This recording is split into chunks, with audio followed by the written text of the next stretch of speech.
Good morning viewers. మనం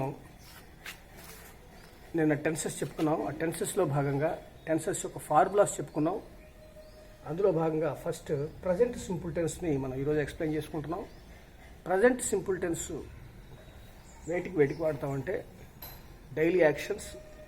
action అంటే పని అని అర్థం, ప్రతిరోజు జరిగే పనులు. అలానే అప్పుడప్పుడు జరిగే పనులకు కూడా వాడతాం. రోజు జరగకపోయినా అప్పుడప్పుడు జరిగే పనులు కూడా ప్రజెంట్ సింపుల్ టెన్స్ వాడతాం. అంటే క్రియ మొదటి రూపం లేదా క్రియ మొదటి రూపానికి ఎస్ కలపటం. ఇకపోతే హ్యాబిట్యువల్ యాక్షన్స్, అలవాట్లకి.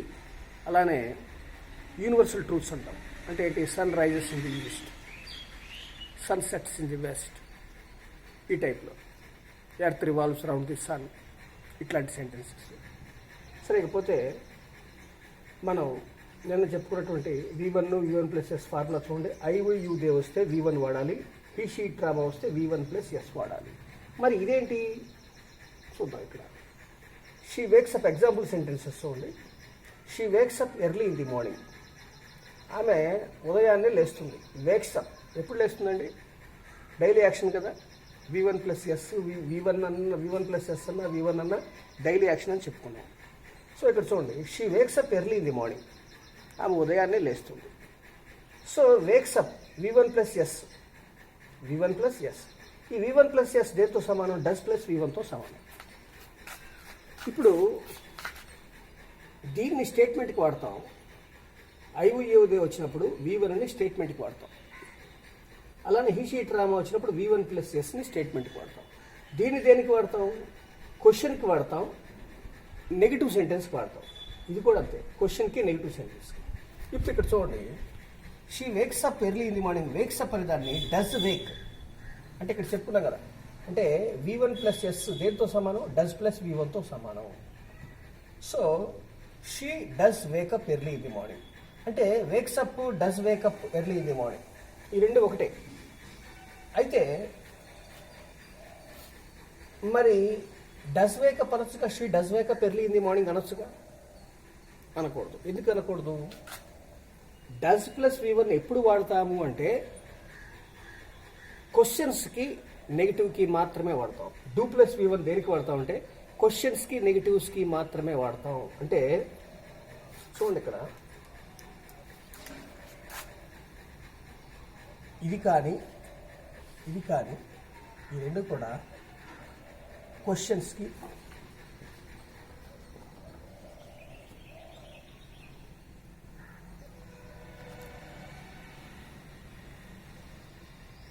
నెగిటివ్స్కి,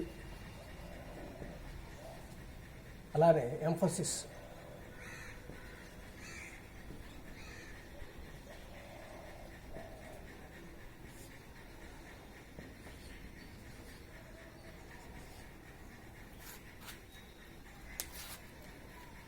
చూడండి,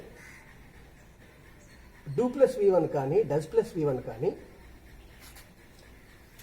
క్వశ్చన్స్కి ఉపయోగిస్తాం, నెగిటివ్స్ ఉపయోగిస్తాం. అలానే ఎంఫసిస్ అంటే ఏంటి? నొక్కి చెప్పడం. ఇప్పుడు she does wake up early in the morning అని అన్నాం అనుకోండి, మామూలుగా చెప్పినట్టు కాదు, గట్టిగా చెప్పినట్టు. అవునా, ఆమె లేస్తుంది. ష్యూర్ అంటే ఇట్ ఈస్ సర్టన్ అని కొంచెం ఫోర్స్తో చెప్పడం. ఇప్పుడు వాడున్నాడు, ఒక షుగర్ పేషెంట్, వాడు స్వీట్స్ తింటాడు అని ఎవడని చెప్పాడు అనుకోండి, ఊరికే వాడు స్వీట్స్ తిండు అంటాం. No, he does eat sweets.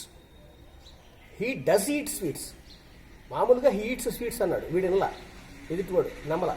అందుకని నెక్స్ట్ ఏమన్నాడు? No, he does eat sweets. వాడు తింటాడురా నాయన, విను, వాడు స్వీట్స్ తింటాడు. So though he is a sugar patient, he does eat sweets, వాడు స్వీట్స్ తింటాడు. ఇక్కడ డస్ ఈట్ దేన్ని తెలియజేస్తుంది? ఎంఫసిస్, నొక్కి చెప్పటాన్ని.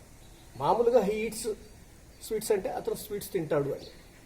మరి డస్ ఈట్ స్వీట్స్ అంటే నొక్కి చెప్తున్నాం, గట్టిగా, బలంగా.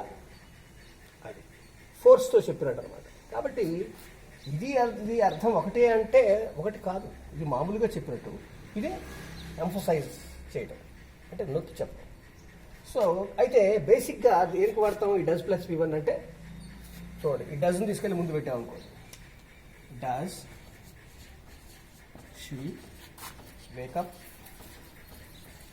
early in the morning. Question mark. So ఈ డజన్ తీసుకొచ్చి ముందు పెట్టాం. అలానే నెగిటివ్ డస్ పక్కన షీ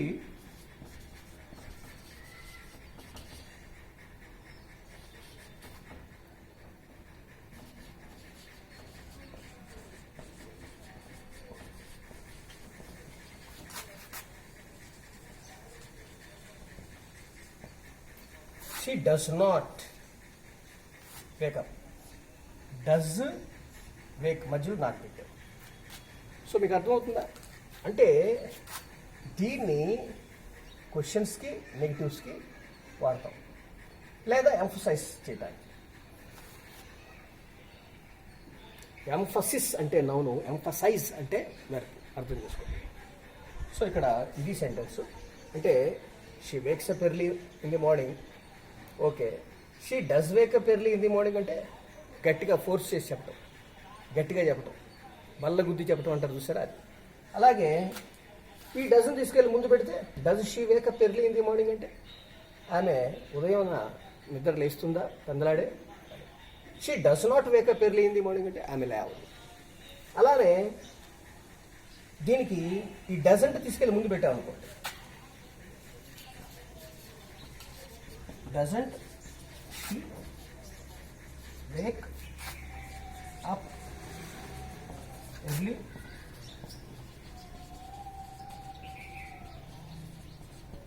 in the morning. ఆమె లేవదా? Doesn't she wake up early in the morning ఏంటి, ఆమె పెందలాడే నిద్ర లేవదా అని. దీన్ని ఇంకా పెంచాలనుకోండి, వై.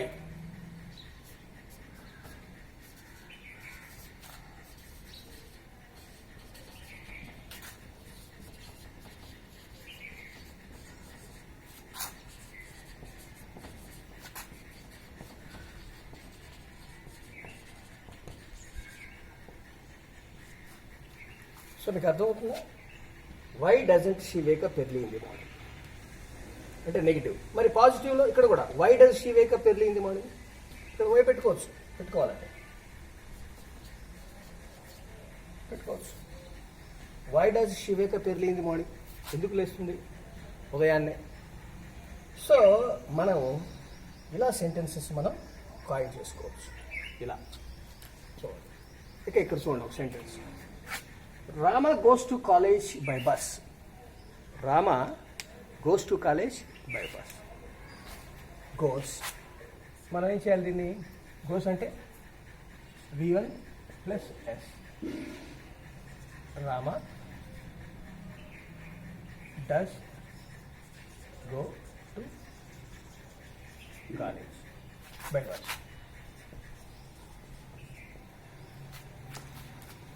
డస్ గో అన్నామంటే దీని అర్థం ఏంటి? నొక్కి చెప్తున్నాం, ఫోర్స్ చేస్తున్నాం. వెళతాడా గట్టిగా చెప్తాం. So Rama goes to college అంటే వాడు నమ్మట్లేదు అనుకో, he does go to college, వెళతాడు బస్సు మీద వెళ్తాడు, వాడికి బైక్ ఉన్న బస్సు మీద వెళ్తాడు, నీకెందుకు అనే మీనింగ్లో. సో చూడండి ఇక్కడ నెక్స్ట్. మరి సేమ్ ఇదే లైన్స్లో ఈ సెంటెన్స్ మనం రాసుకోవచ్చు. ఈ డజన్ తీసుకెళ్ళి క్వశ్చన్ చేయొచ్చు, దాని ముందు ఇంకా క్వశ్చన్ కూడా పెట్టచ్చు, ఇలా చేయొచ్చు. ఇక్కడ దే వాచ్ మూవీస్.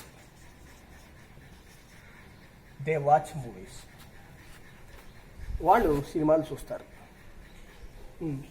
ఇదేంటి వాచ్ అంటే చూడండి ఇక్కడ ఐ వి యూ దే వస్తే V1 వాడాలి, అందుకని V1 వాడాం. వాచెస్ అనలేదు కదా, దే వాచ్ మూవీస్. ఇదేంటి ఇక్కడ డూ ప్లస్ V1తో సమానం. అంటే they watch movies, they do watch movies అంటే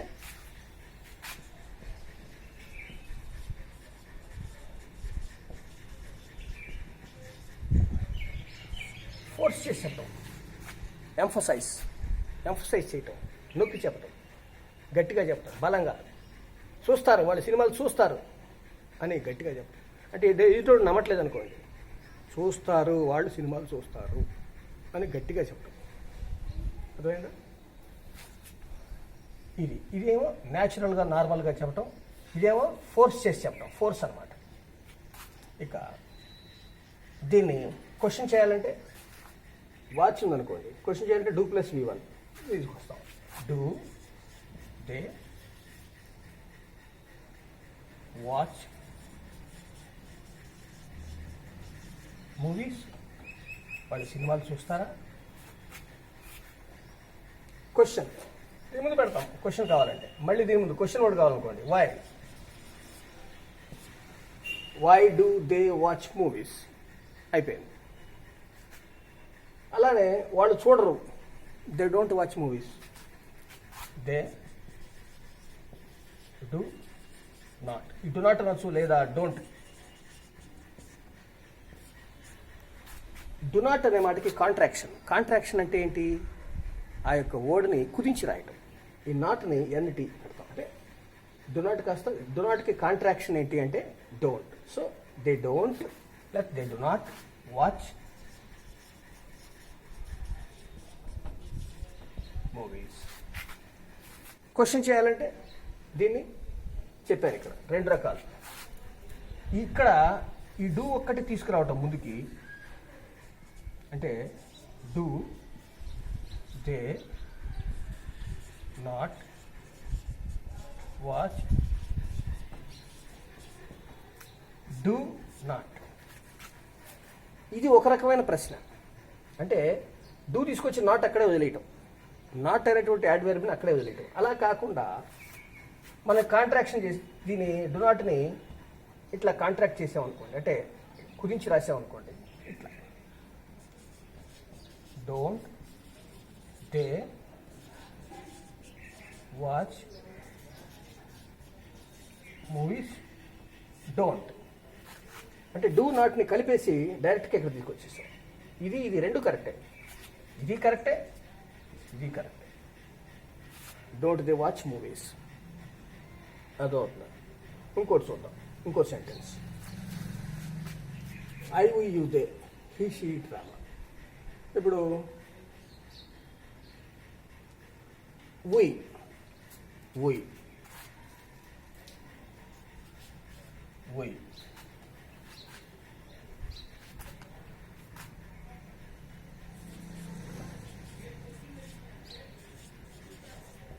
we give loans.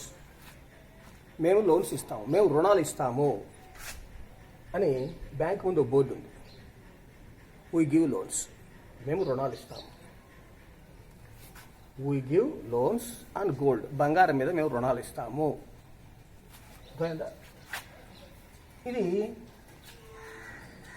దీన్ని క్వశ్చన్ చేయాలంటే ఇదే సెంటెన్స్ని ఇంటరాక్టివ్లో రాయాలంటే ఏం చేయాలి? V1 is equal to do plus V1.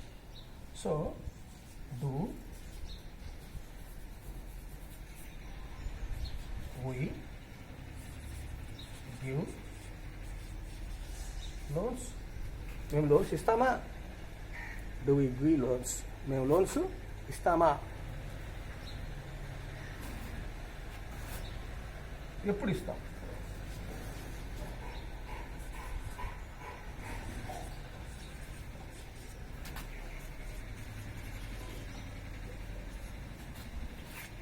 when do we give loans? అర్థమైందా?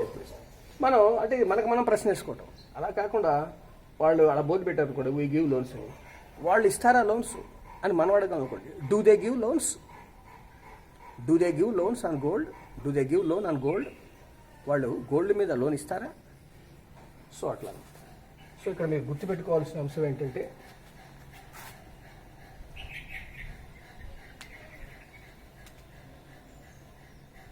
V1 is equal to do plus V1, అలాగే V1 plus S is equal to does plus V1. ఈ రెండు గుర్తుపెట్టుకోవాలి చాలా కంపల్సరీగా. ఇది ఇంపార్టెంట్, ఇది important. V1 do plus V1, V1 plus S does plus V1. కాబట్టి దేనికి వాడతాం అంటే ప్రజెంట్ దీన్ని present simple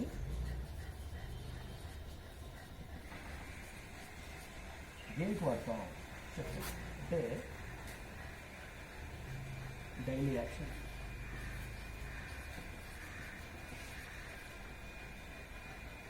habitual actions, habits.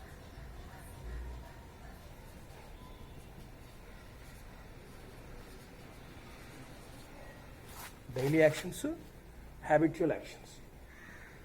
Plus ఇంకా కూడా దేనికి వాడతాం? Universal truths.